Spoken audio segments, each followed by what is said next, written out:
You caught me about to bust open this soy sauce packet.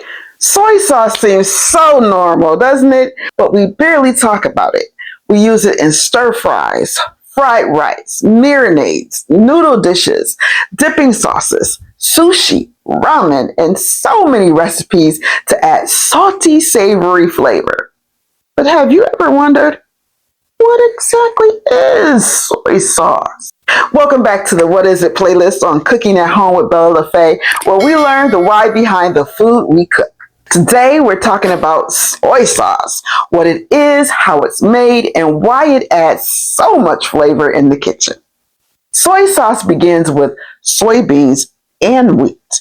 The soybeans are cooked until soft, while the wheat is usually roasted and crushed.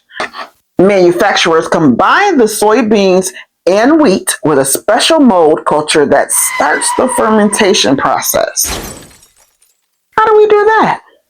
If cooking at home is your vibe, don't forget to comment, like, and subscribe. The mixture is placed in warm conditions where the mold begins breaking down the proteins and starches in the soybeans and wheat.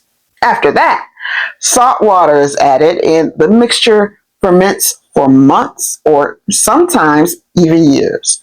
During fermentation, natural enzymes and beneficial organisms create the deep color, aroma, and savory umami flavor soy sauce is known for.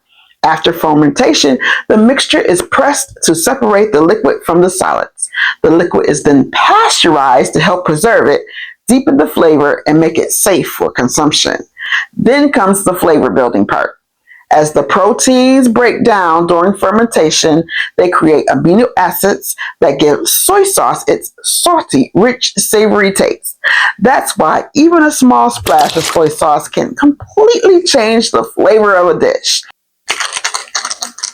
So the next time you pour soy sauce into fried rice, noodles, marinades, or dipping sauces, remember, you're working with something that started with soybeans, wheat, salt, and fermentation before becoming one of the most flavorful ingredients around the world.